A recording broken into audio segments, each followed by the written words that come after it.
semana tuvimos la oportunidad de estudiar la Parashá Pinhas y la Haftará correspondiente la vamos a encontrar en el libro de los Reyes, en el capítulo número 18, verso 46 y hasta el capítulo 19, verso 21. Del 18:46 al 19:21. Y probablemente si ustedes investigaron algo, quizá pudieron encontrar alguna diferencia en el texto que es la Haftará para algunos grupos.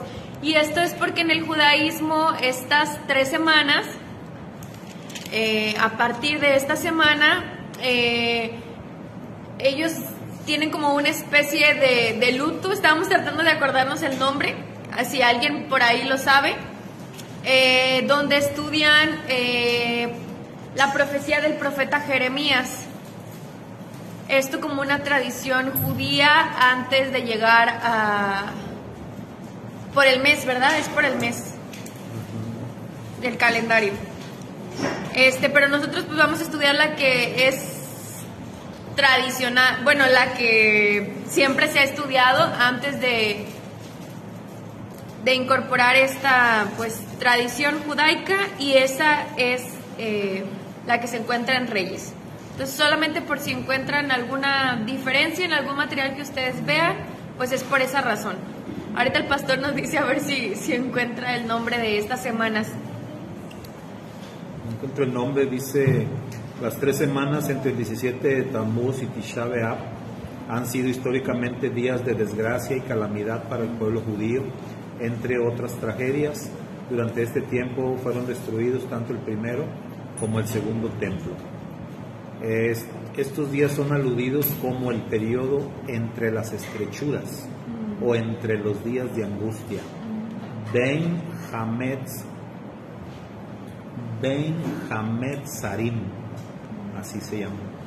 Ben Hametzarim, que es de acuerdo al verso que dice, todos sus perseguidores la alcanzaron entre las estrechuras. Pero es de Tammuz a Ab. Del 17 de Tammuz al 9 de Ab. Al 9 de Ab. 3 semanas. Ok. Bueno, hermanos, por esa razón ellos tienen lecturas especiales, porque como comenta el pastor, la historia del pueblo de Israel, pues distintos sucesos trágicos y calamidades han sobrevenido sobre el pueblo de Israel. Entonces es como una preparación que ellos tienen, y entonces incorporan lecturas del profeta Jeremías. Pero bueno, nosotros vamos a estudiar la que se encuentra en Reyes, y vamos a, como cada semana, tratar de encontrar una conexión con nuestra porción. Entonces, este relato que vamos a estudiar es un relato conocido, ya lo hemos estudiado en otras clases, y es la historia del profeta Eliyahu, que relata cuando es amenazado por Jezabel, y entonces él huye a una cueva y tiene un encuentro con el Eterno ahí, y pues todo lo que sucede después. Pero creo que la mayoría conocemos esta historia, ¿sí, hermanos? ¿Alguien nunca la ha escuchado? A ver, levante su mano. Si alguien no la sabe, ¿a qué relato nos referimos? Bueno, entonces empezamos con buena base. Solamente que si nos fijamos, el verso... Bueno, empieza en el verso 46 del capítulo 18. Dice: y una fuerza del Eterno recayó sobre Eliyahu, que ciñó su cintura y corrió delante de Ahab hasta llegar a Israel. Y ahí va a empezar el relato. Pero algo que me llamaba la atención es que cuando nosotros pensamos en este profeta, en el profeta Elías, ¿qué es lo que más recordamos acerca de él? ¿Hay algún evento, algún hecho que ustedes conozcan acerca del profeta Elías? ¿Lo primero que les viene a su mente? ¿Qué será? ¿Cuándo qué? Cuando fue arrebatado, muy bien. A ver, ¿alguien más? ¿Qué es lo primero que les viene a la mente al pensar en Elías? La cueva. Bueno, ¿alguien más? Cuando llenó la zanja de agua. Ok, cuando llenó la zanja de agua. Ajá. ¿Por qué? Porque, bueno, el capítulo 17, si nos vamos al contexto anterior inmediato, en el capítulo 17 vemos que Elías aparece en escena en el libro de los Reyes y aparece para presentar una advertencia, bueno, no, más bien una profecía, algo que se iba a cumplir respecto a la lluvia.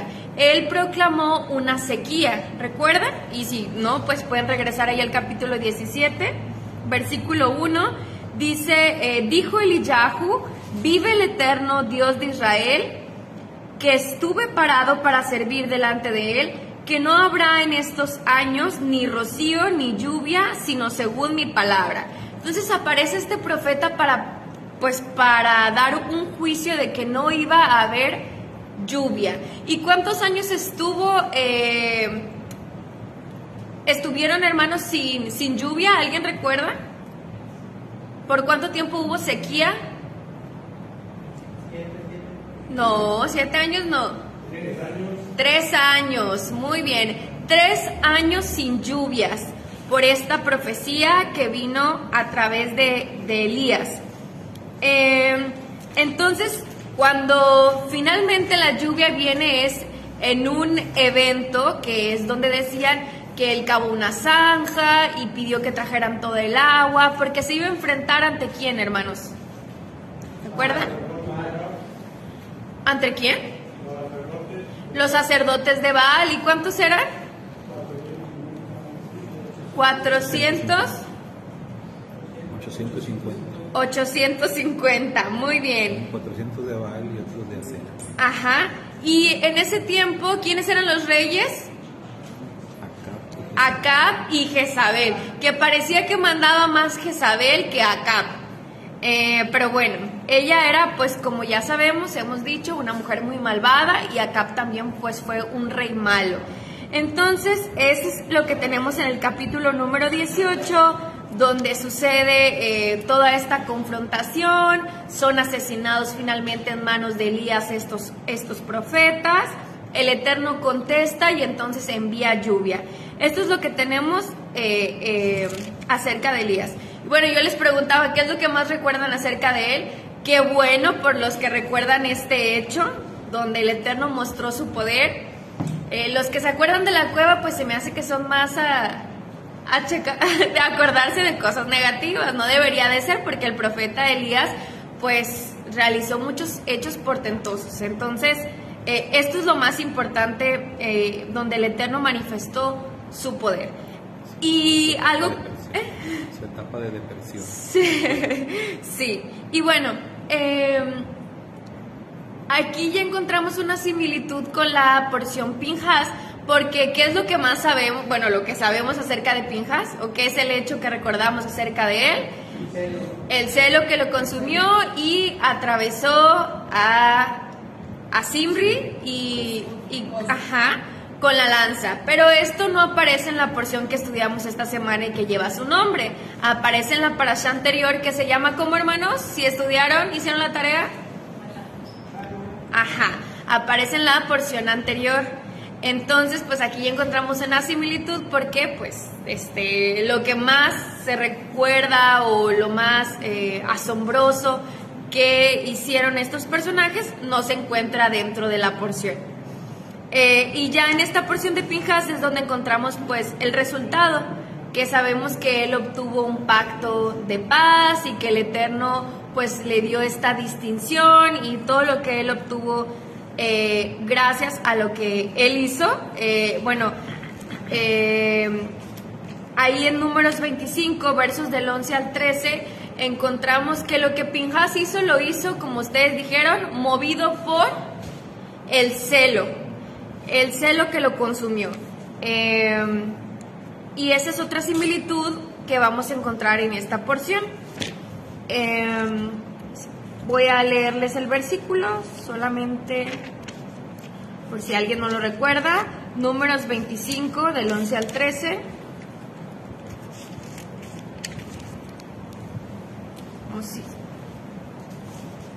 Dice: Pinhas, hijo de Eleazar, hijo de Ajarón, el Cohen, hizo volver mi furia de sobre los hijos de Israel al celar por mi celo entre ellos, y así no exterminé a los hijos de Israel en mi celo.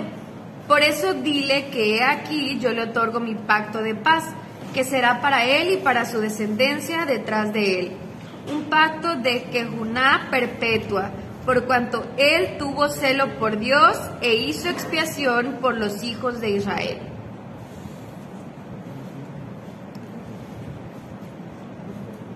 Y bueno, pues aquí se menciona el tema del celo, y algo que a mí me llamaba la atención, como les decía, acá en la historia del profeta Elías ya la hemos estudiado en distintas ocasiones y de distintas perspectivas, pero lo que a mí me llamaba la atención, conectándolo con la porción, es que cuando él está pues en la cueva y el Eterno lo llama, la respuesta que él da o la razón que él da del por qué está ahí, ¿cuál es, hermanos? Dice que ha sentido un vivo celo. Así es. Búsquenla si no saben, si ahí en la lectura es el capítulo número 19, versículos, ¿cuál? 10. ¿Ok? Para que todos lo vean.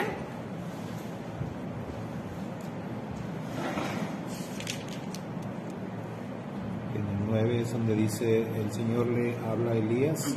Entonces el Señor le dijo a Elías, ¿qué haces aquí, Elías? He servido con gran celo al Señor Dios Todopoderoso, respondió Elías. Pero el pueblo de Israel ha roto su pacto contigo, derribó tus altares y mató a cada uno de tus profetas. Yo soy el único que queda con vida y ahora me buscan para matarme a mí también. Pero se dice, ¿he servido? He servido con gran celo al Señor Dios. He servido con gran celo, ¿ok?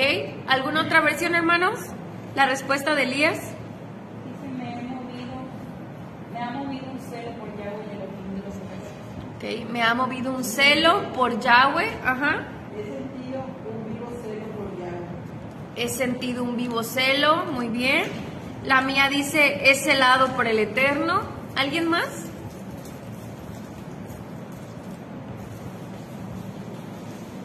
¿Todos dicen así?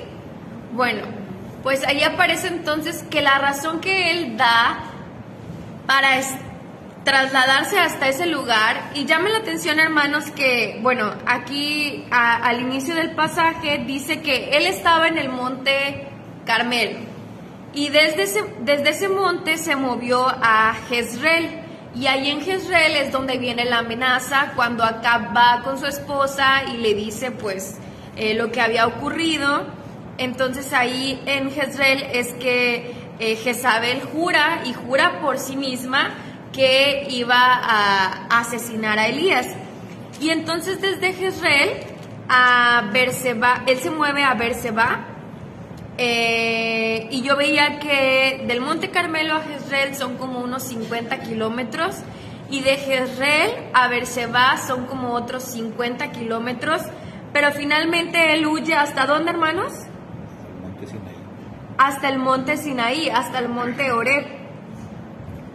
Se me hace que no se saben bien la historia, hermanos.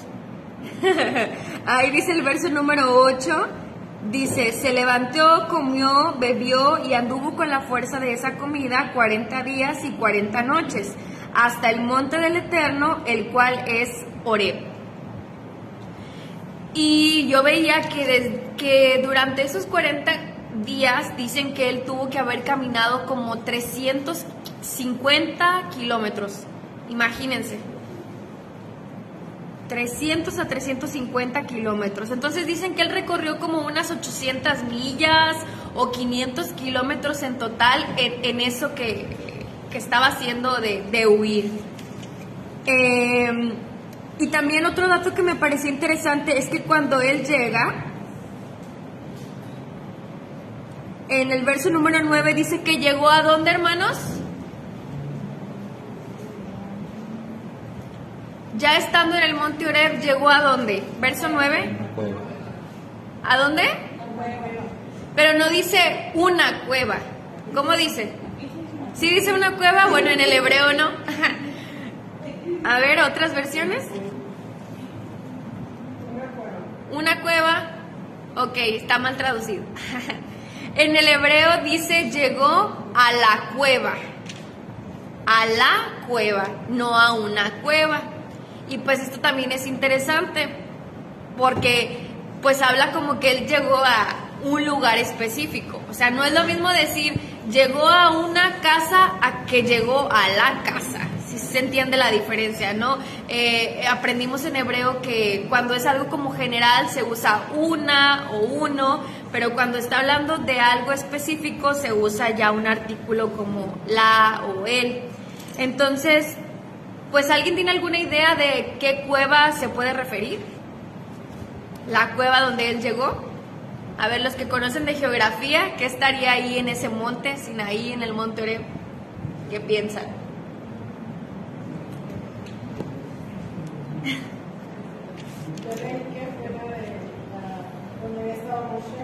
La hendidura de la peña, donde ocurrió el encuentro entre Moshe y el Eterno. Ajá. Sí, algunos dicen que se refiere a ese lugar. Es lo que se cree, tampoco es que la escritura lo mencione, pero me pareció un dato interesante. Que se dice la.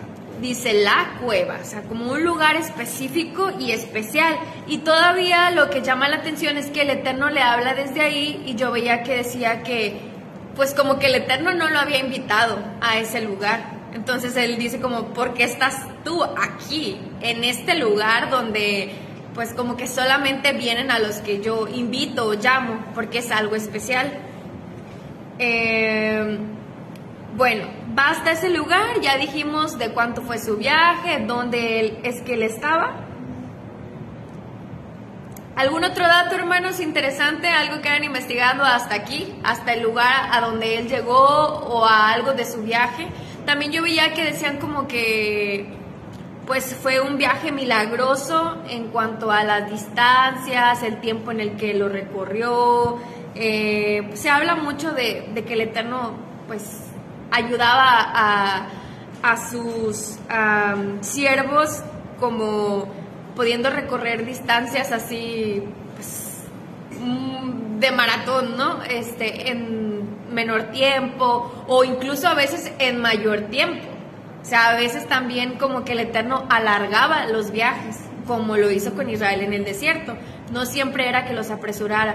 También aquí yo veía algo respecto a eso, que el número 40 fue un número simbólico de que pues él tenía que hacer todo este viaje y esos 40 días iba a tener un propósito. No eran 40 días nada más porque sí, sino que pues él tenía como que vivir un proceso personal durante esos 40 días. Jorgito, ¿ibas a decir algo? ¿No? Ok. ¿Sí, por acá?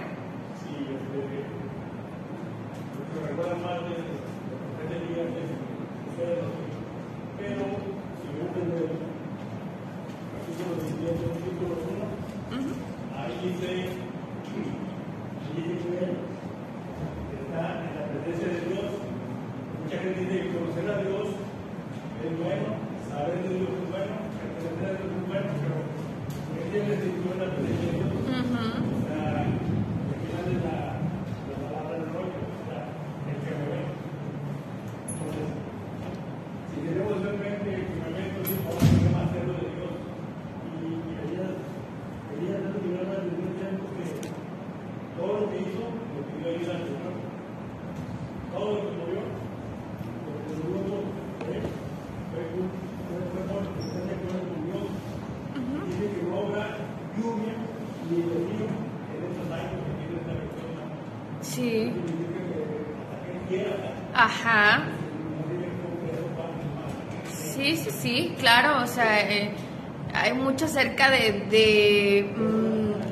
sí, y de la autoridad que el Eterno le confirió a Elías. Podemos hablar mucho acerca de eso en temas más profundos. Ajá.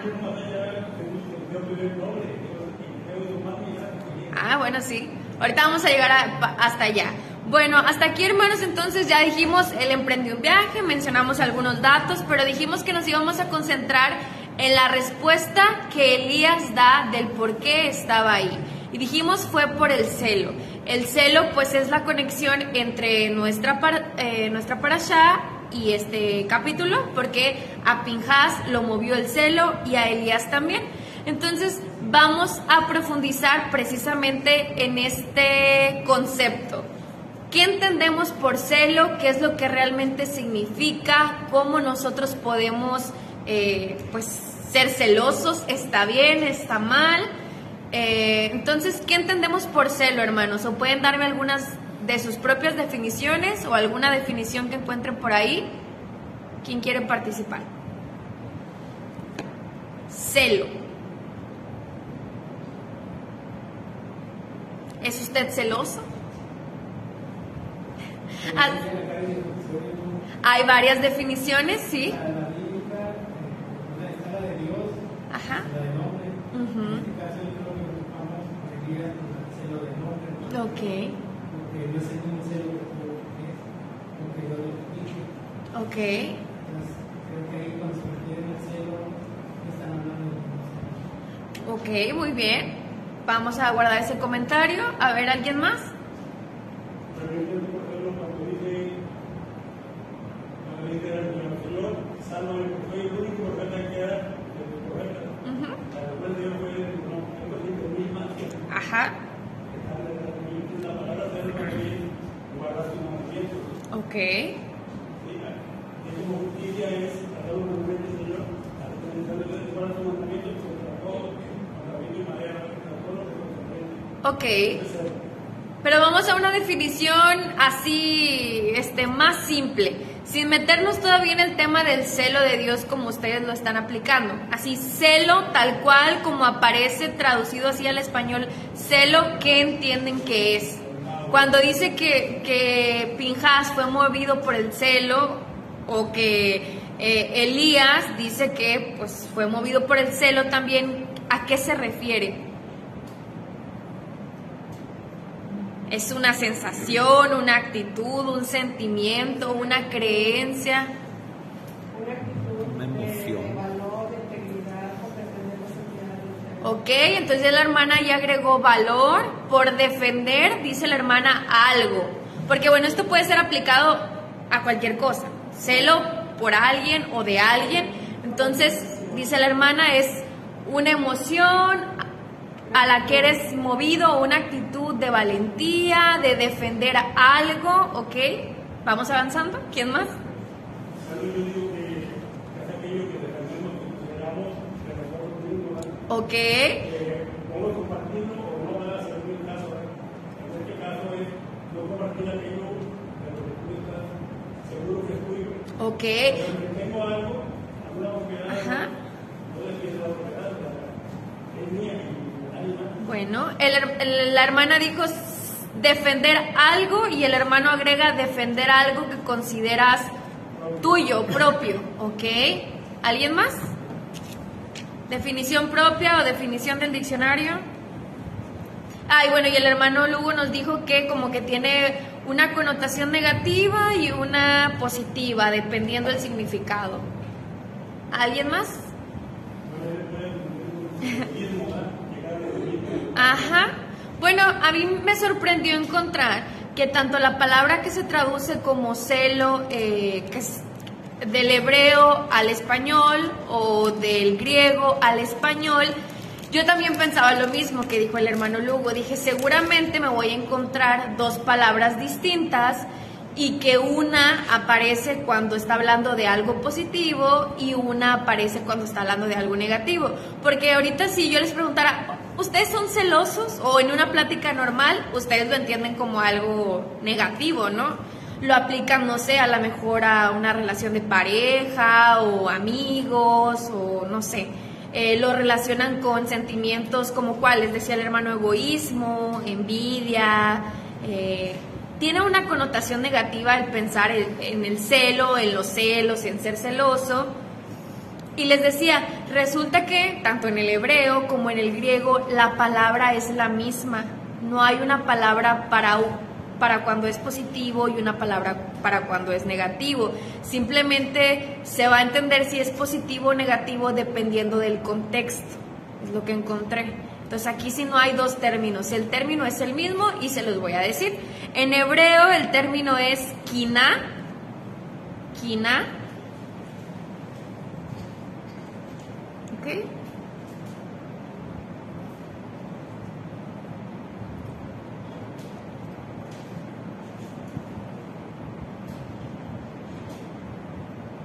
Y en griego la palabra es celos, pero con Z, celos.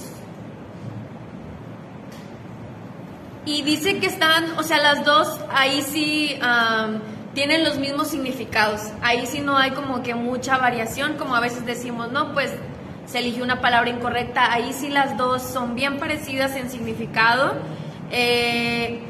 Por ejemplo, la palabra griega viene de una raíz que significa estar caliente, entrar en ebullición. Y la palabra hebrea quina se refiere a su raíz, viene del rojo que sale del rostro del hombre apasionado. Entonces, por eso tiene mucha similitud. Dice que a menudo esta pasión puede llegar a ser semejante a la ira, pero no es igual, que hace pensar en el fuego y que puede provenir de diversos sentimientos. Entonces, ahí va a estar la diferencia de si es negativo o positivo. ¿Cuál es el sentimiento que despierta esa actitud? Si lo está despertando el amor o si lo está despertando el egoísmo o la envidia. ¿Sí se entiende hasta aquí? Bueno, entonces la palabra es la misma, pero lo que los hace distintos es la emoción que está despertando esa actitud.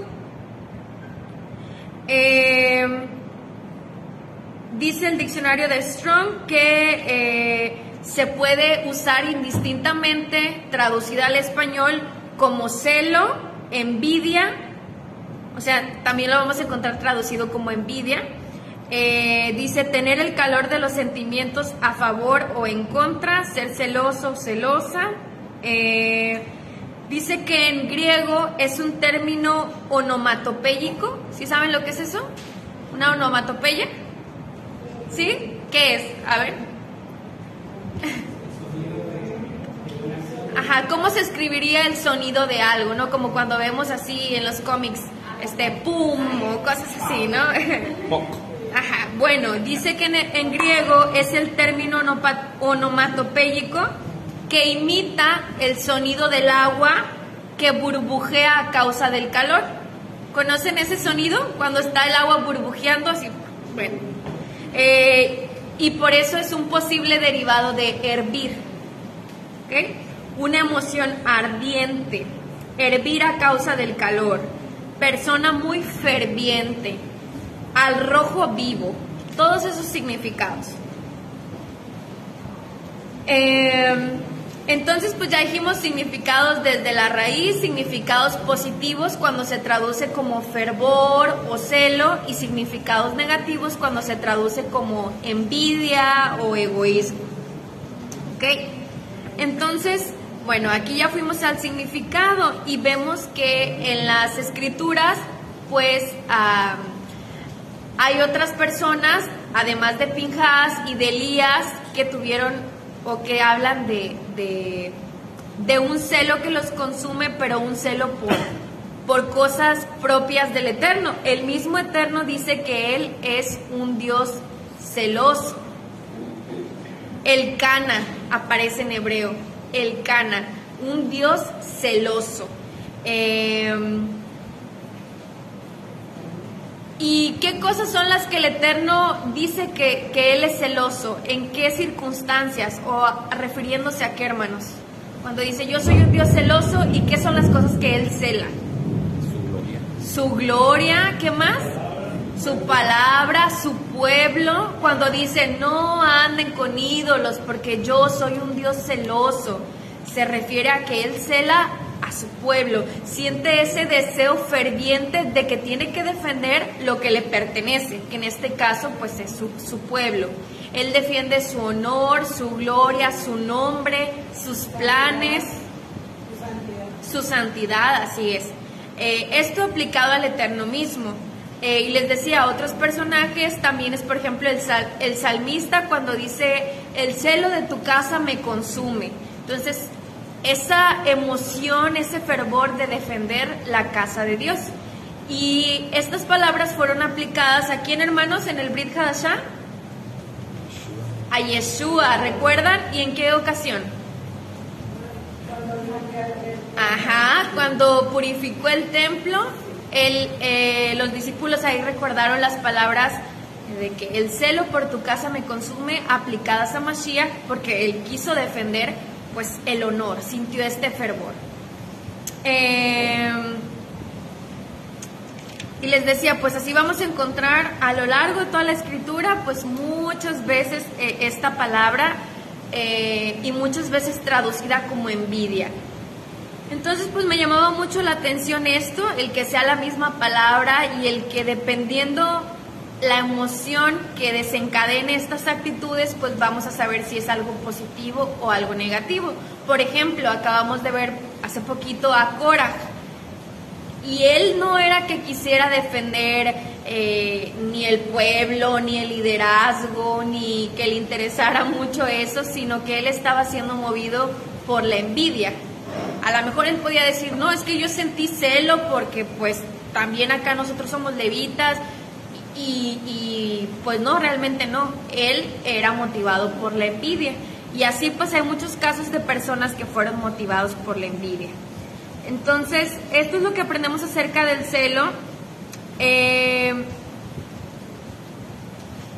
Pero también yo veía que a veces podemos creer que celo es el hacer actos muy, que digamos, muy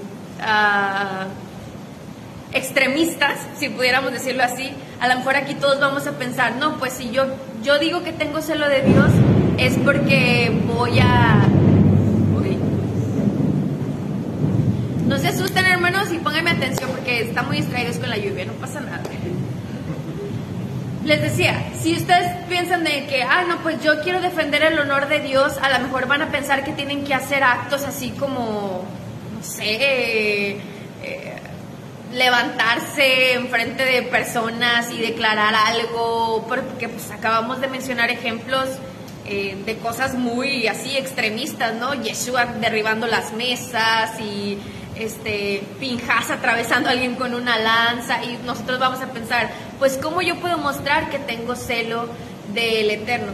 Entonces a mí me llamó la atención 3 versículos que me gustaría mencionarles donde se está aplicando la palabra quiná, pero son cosas mucho más prácticas que nosotros podemos hacer día con día.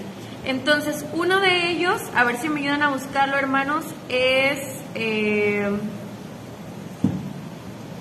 permítame tantito. Es Segunda de Corintios 9:2. ¿Quién no lo quiere leer? Segunda de Corintios 9:2.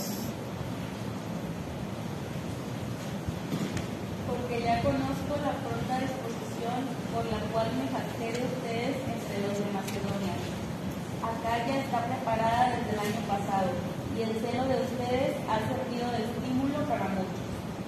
Ok, muy bien.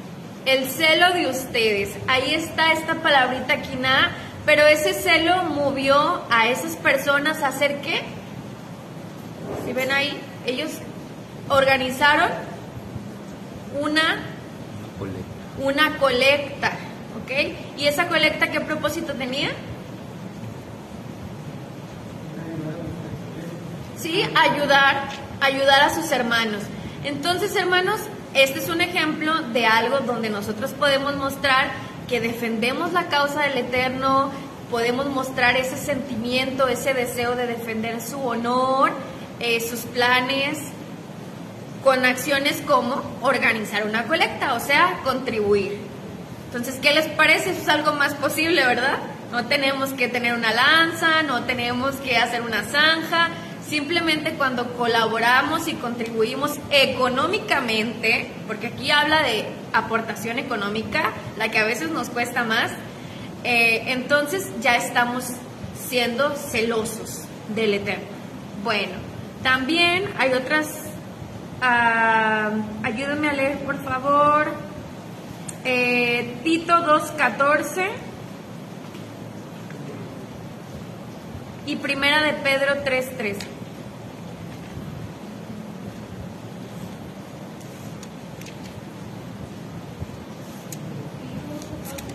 Tito 2:14. Él quiso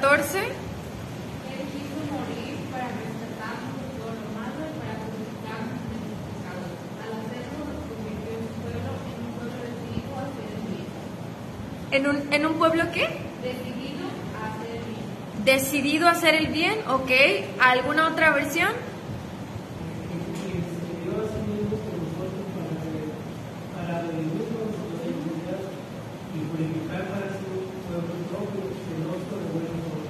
Celoso de buenas obras, fervoso de buenas obras, dice mi versión. Entonces, pues aquí la palabra que aparece ahí es también la misma, kiná o celos en hebreo, pero pues aquí dice que nosotros debemos de sentir ese deseo, esa disposición de hacer buenas obras. Entonces, buenas obras, pues ya sabemos que se refiere a guardar los mandamientos. Por eso el hermano Carlos nos decía, para mí tener celo de Dios es cumplir sus mandamientos, y pues decía bien, porque aquí dice que Mashiach hizo toda su obra y nos rescató para que nosotros tengamos celo de Dios, o en otras palabras, que estemos fervosos de hacer buenas obras y cumplir con los mandamientos del Eterno. Eso es muy bien. Y Primera de Pedro 3:13.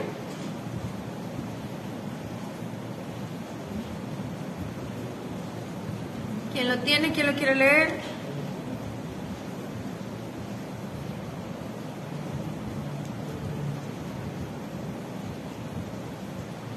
La NTV no dice celos. No dice ¿Quién celos. podrá hacerles daño si son celosos por el bien? ¿Qué dice la NTV? Deseosos de hacer el bien. Deseosos.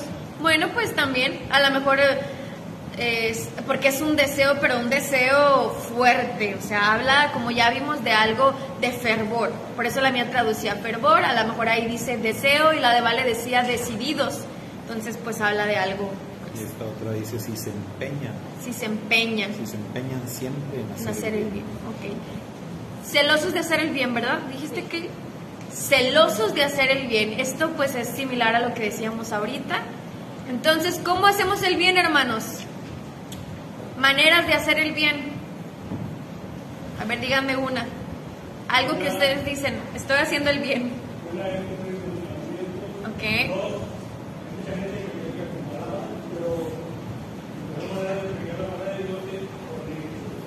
Ok.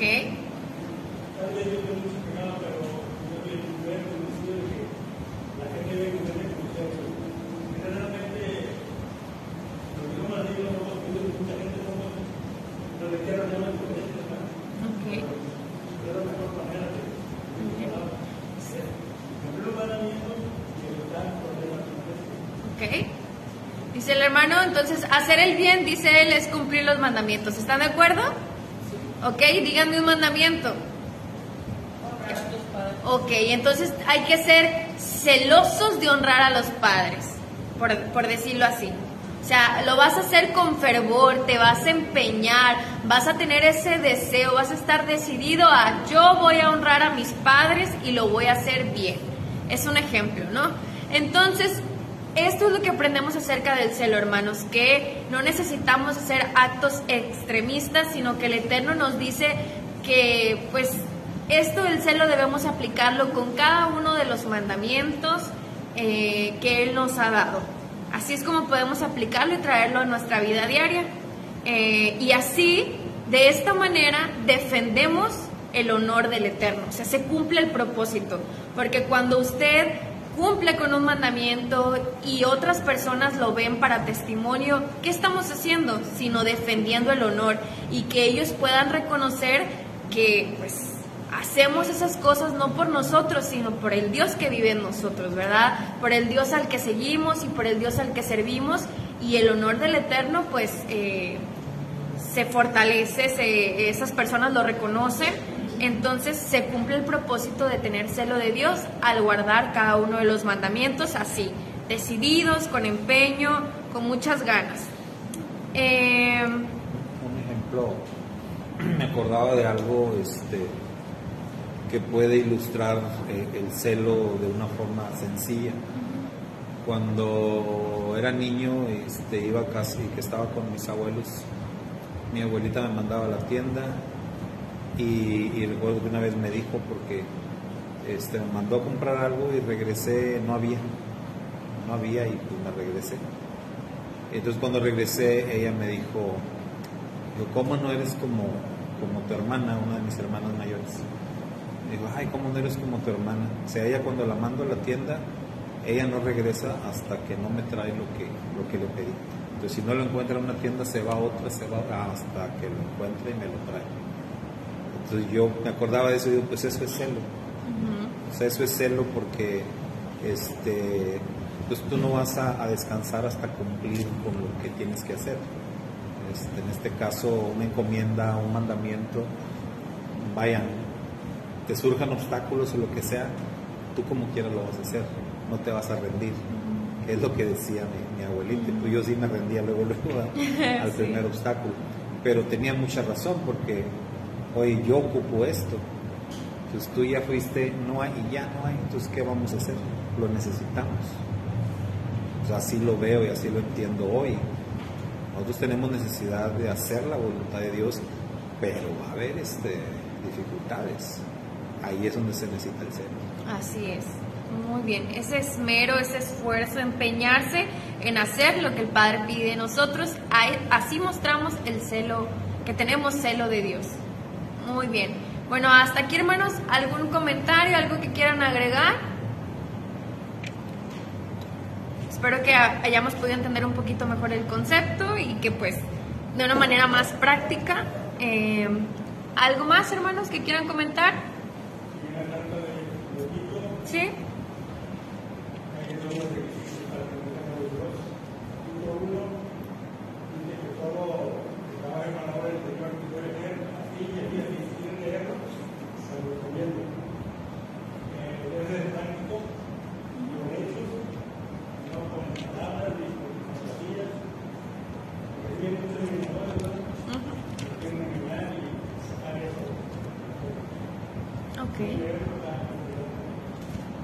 Bueno, gracias, hermana.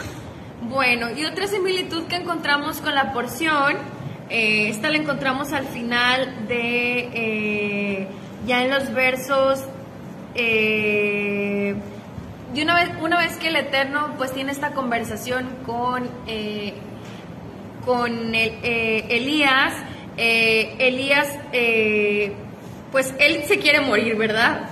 Así manifiesta, pero el Eterno pues no toma en cuenta lo que él pide. Sí, pero sí le dice que pues que se levante ya de ahí, que vuelva a su camino y que va a ir a ungir a varias personas que finalmente van a destruir a Acab, a Jezabel, y uno importante va a ser quien va a ser su sucesor, y ese es el profeta Eliseo. ¿Qué significa Eliseo, hermanos? En hebreo, ¿cómo se dice? Elisha. Bueno, encontré que Elisha es ay, se me va la palabra. ¿Cómo se dice? Una contracción. El nombre completo es Elishua. ¿Y qué significa Elisha o Elishua? ¿El nombre de este profeta? ¿Alguien sabe?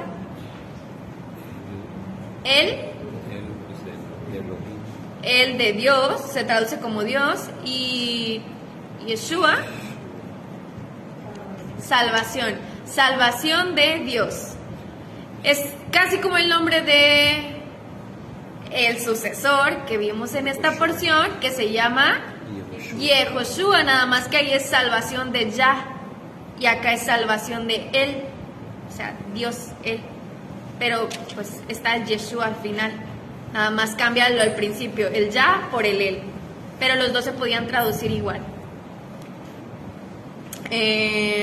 Bueno, entonces me llama la atención que ambos sucesores tengan el mismo significado, tanto el sucesor de Moshe como el sucesor de Eliyahu, de Elías.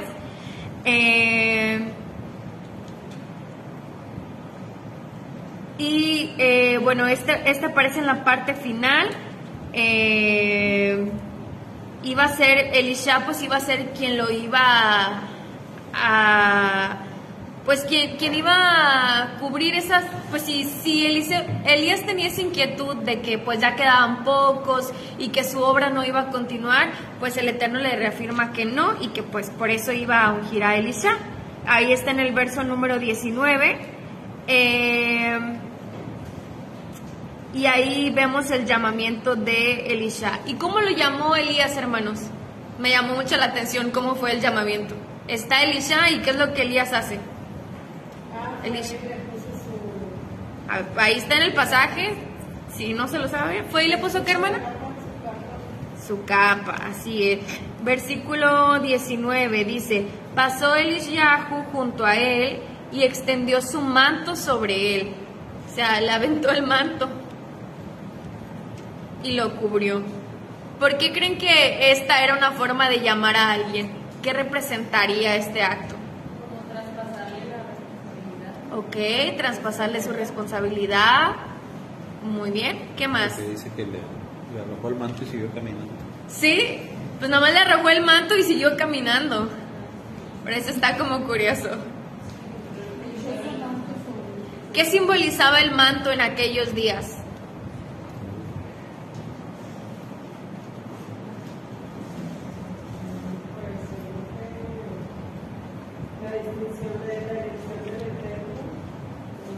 Okay.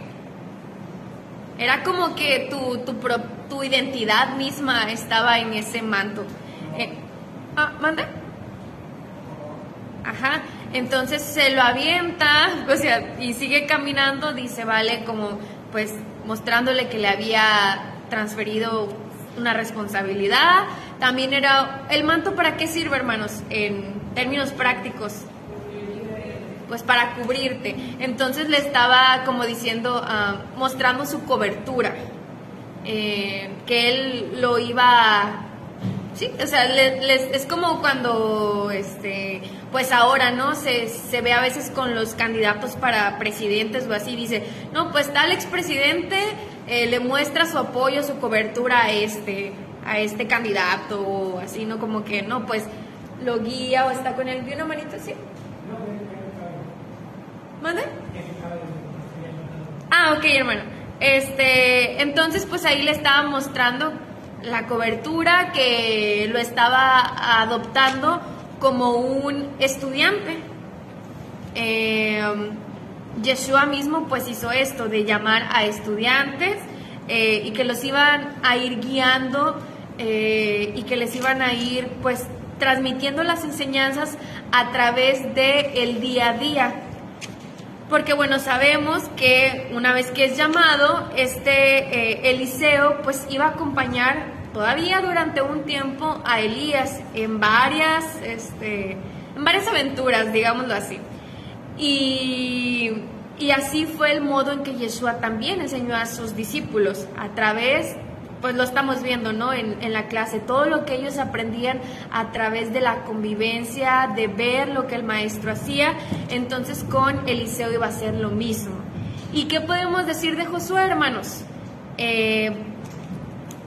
La escritura nos dice, o bueno, lo llama, y les voy a pedir que leamos por lo menos estos 3 versículos rápidamente. Éxodo 24:13.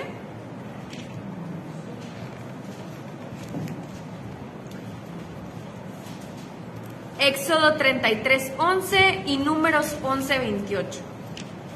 Éxodo 24:13, ¿ya lo tiene alguien? Sí, Moisés se preparó y subió al Sinaí junto con su ayudante Josué. Su ayudante Josué, es llamado su ayudante, ¿ok? Éxodo 33:11, ¿vale? ¿Tienes?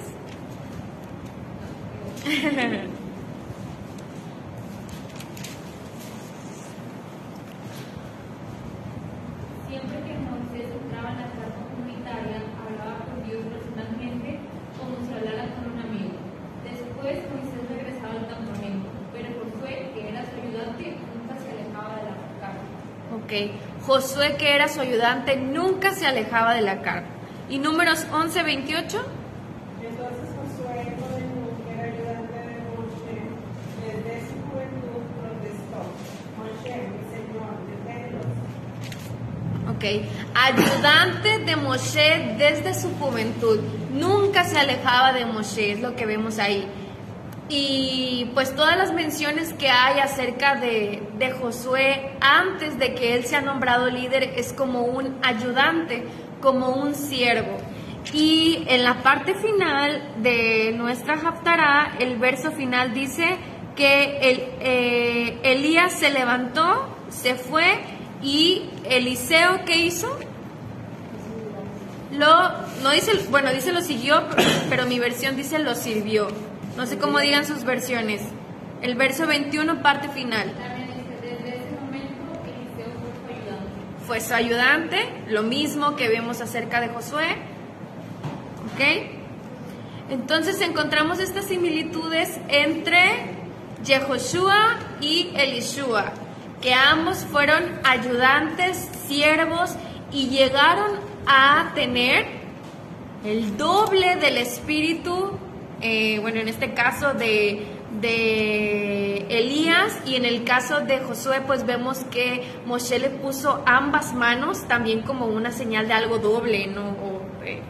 De que él estaba transmitiendo todo.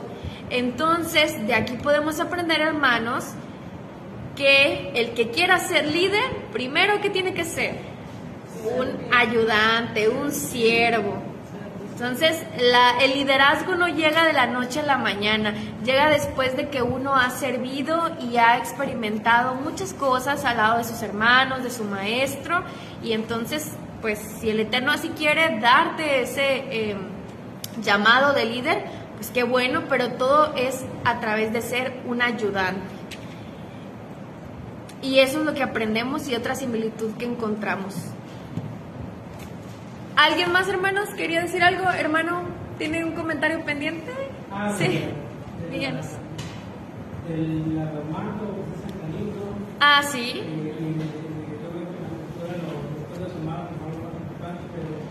Creo que representa parte del mandamiento, ya que Dios dio mandamiento sobre el manto, ponerle los signos, ponerle los. Entonces, yo he visto que en el judaísmo le da tanta importancia que se heredan los tamís, cada camino, no antes de mi papá, mi abuelo, que se van heredando de generación en generación, de la importancia que tiene un manto. Es una, más allá de la superstición de ellos, le ven como un valor de espiritualidad, ¿verdad? Sí. Sí, como lo que llamamos nosotros. Y yo descubrí todo esto interesante sobre el manto cuando la mujer esta que estaba con el flujo de sangre que se agarra del manto de Yeshua, dice tan solo tocar el borde de su manto, no se le está. Y en el libro de Malaquías al final dice la palabra manto, la palabra canaf se traduce como alas, pero en realidad son bordes. Y en el escritor de Malaquías dice que el sol de justicia de Yeshua también tenía santidad en sus bordes. Entonces, cuando esta mujer está hablando del borde del manto, es probable que se pensar en esta escritura, ¿no? Ya que la escritura dice que el borde iba a ser santidad. Entonces, es algo interesante. Así es, muy bien. Bueno, hermanos, entonces de esta Haftará podemos concluir que debemos de ser siervos, pero siervos fervientes, siervos activos, siervos que se empeñan en cumplir la voluntad de nuestro Padre. Es lo que podemos, o lo que yo veo que podemos aprender y aplicar a nuestra vida diaria. No sé si alguien tenga algún otro comentario antes de finalizar. ¿Comentarios, dudas, preguntas? ¿Algo más? Bueno, pues si no es así, entonces de esta forma concluimos con nuestra clase de hoy.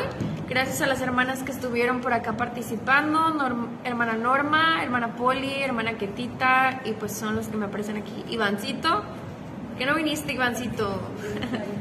Con la lluvia. Ah, bueno. Bueno, en unos minutos más nos vemos con la siguiente clase. Shabbat Shalom.